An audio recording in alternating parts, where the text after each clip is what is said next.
There are minds in history that sharpened themselves against the edges of reality until truth became a blade. Miyamoto Musashi was one of those minds. Not because he fought, but because he saw. He saw through the world. The way a sword cuts through falling dust. Clean. Effortless. Without hesitation. He saw what we all overlook. He understood what we all rush past. He lived in the spaces most people never notice. His philosophy is not loud. Not heroic. Not dramatic. It is stillness, disguised as steel. A silence that can split mountains. A way of living so stripped of illusion that only essence remains. Musashi teaches us a path where the real battle is never with another human being. It is with the self. The restless self. The fearful self. The distracted self. The impatient self. The self that clings to comfort and forgets its own depth. Musashi's philosophy begins with this. Perception is strong. Opinion is weak. What you see is not always what is there. What you think is rarely the whole truth. To live like Musashi is to clear the eyes from fog. To remove assumptions. To cut away expectation. To stand in the world without decoration. Without excuses. Without illusion. Life becomes clearer when you stop painting it with the colors of your fears. Clarity. That is Musashi's first teaching. Not clarity as information. Clarity as presence. The ability to stand in a moment and see it exactly as it is, without the trembling of the mind distorting the picture. He teaches that the world is not what confuses us. It is our own thoughts that twist reality into shapes that hurt us.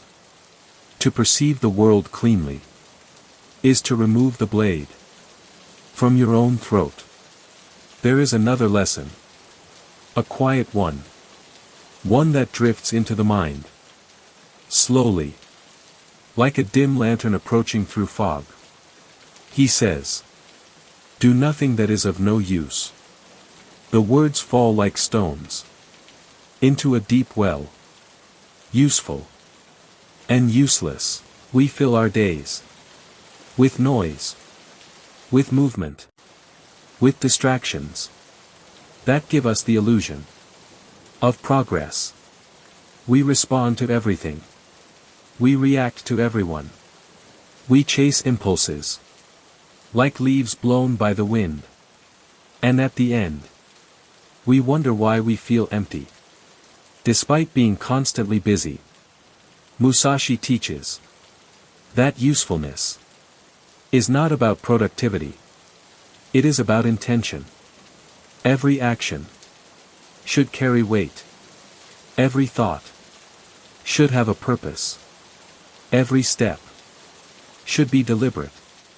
This is not rigidity. This is awareness.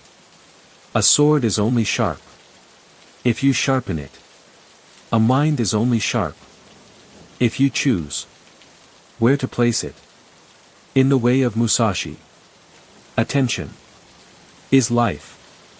He believed that the person who spreads their focus across 100 fleeting things loses themselves. But the one who gathers attention, the way the ocean gathers waves, becomes immovable. We become powerful.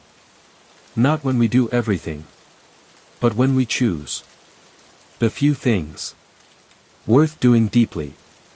Then comes one of his deepest teachings.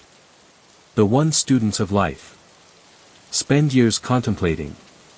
The true way of the warrior is the resolute acceptance of death. But this is not about violence. It is not about sacrifice. It is not about fatalism. Musashi is speaking about fear. Fear is the chain that keeps us from living. Fear hides in the corners of every decision. Fear distorts reality and makes us smaller than we are. Acceptance of death is not a wish to die. It is the freedom that comes when you stop trembling at the thought that everything you love is temporary. Musashi says, when you stop fearing the end, you finally start living the beginning. You start to act, to move, to speak, to choose, to live, without shrinking. In that fearlessness, you find a life more alive than anything comfort could ever offer. Then there is the matter of timing. Musashi believed that every victory is the victory of timing. Everything in life has a rhythm, a pulse, a moment when it opens, and a moment when it closes. Most people fail, not because they are weak, but because they cannot feel the rhythm of their own lives. They rush when they should wait. They hesitate when they should act. They speak when silence is needed. They hold on when it is time to let go. Timing is the unseen artery of the universe. The one who masters timing masters destiny. And mastery of timing comes from stillness. Stillness so deep that the world reveals its beats. Stillness so calm that you feel the current beneath the surface of things. Musashi's stillness is not the stillness of inaction. It is the stillness of the mind that has stopped trembling. A stillness that sees. A stillness that anticipates. A stillness that knows when life is opening its hand and when life is closing its fist. The deeper you move into his philosophy, the more you feel that Musashi was not teaching swordsmanship, but consciousness. He teaches the ability to be completely present, to act from the center, not from fear, not from doubt, not from impulse, not from noise. Presence is the sword that cuts through confusion. Presence is the ground beneath every victory. Presence is the difference between seeing life and missing it. Around now, as we drift deeper into his world, we pass the 1,200 word mark. The place where the script must open. A small window to the listener. And Musashi's philosophy, being the river it is, makes room for it. Without breaking the flow, the words shift, but softly, like a shadow turning. A quiet whisper emerges. If you are here, walking this path with me, tell me, where are you listening from? What time is it? In the place where your life is unfolding. Right now. It does not feel like an interruption. It feels like Musashi himself is checking the distance between mind and moment, between you and the way. Musashi's philosophy continues its descent. One of his most profound teachings is the teaching of the void. He says, by knowing things that exist, you can know that which does not. The void is not emptiness. It is fullness. Beyond form. It is the space where the mind dissolves, and pure awareness remains. In the void, there is no fear, because fear is a shape, and the void is beyond shapes. In the void, there is no desire, because desire is movement, and the void is still.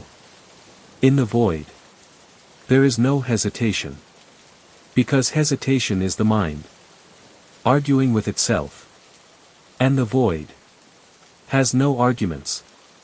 Musashi believed that the greatest warriors are those who enter the void in the midst of chaos, a place where thought disappears, where the world slows down, where everything becomes clear, a place where action and awareness become one.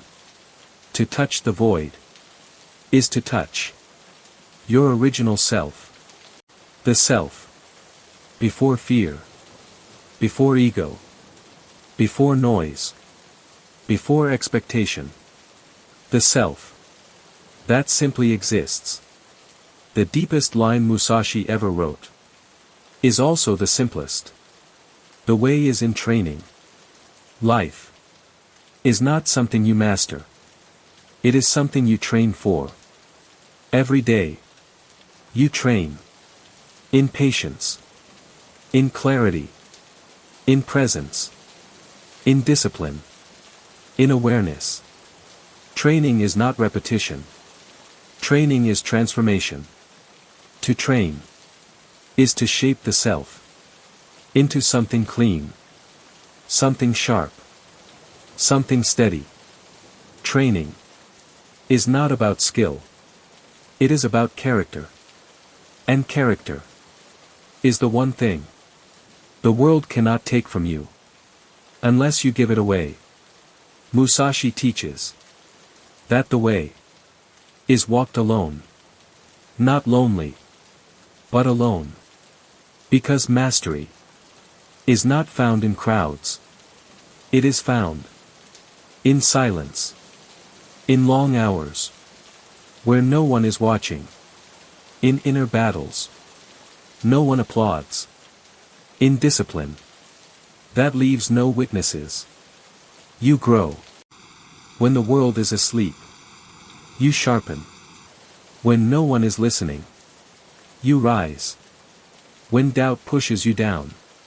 You become yourself only in the places where you are forced to face yourself. Musashi's emptiness is the strongest form of presence, because the empty mind is not blank. It is open. Open to everything. Bound to nothing. A mind that cannot be shaken. A spirit that cannot be broken. A heart that cannot be enslaved by fear. At the end, Musashi leaves us with a whisper. From one thing, know 10,000 things. When you understand yourself, you understand the world.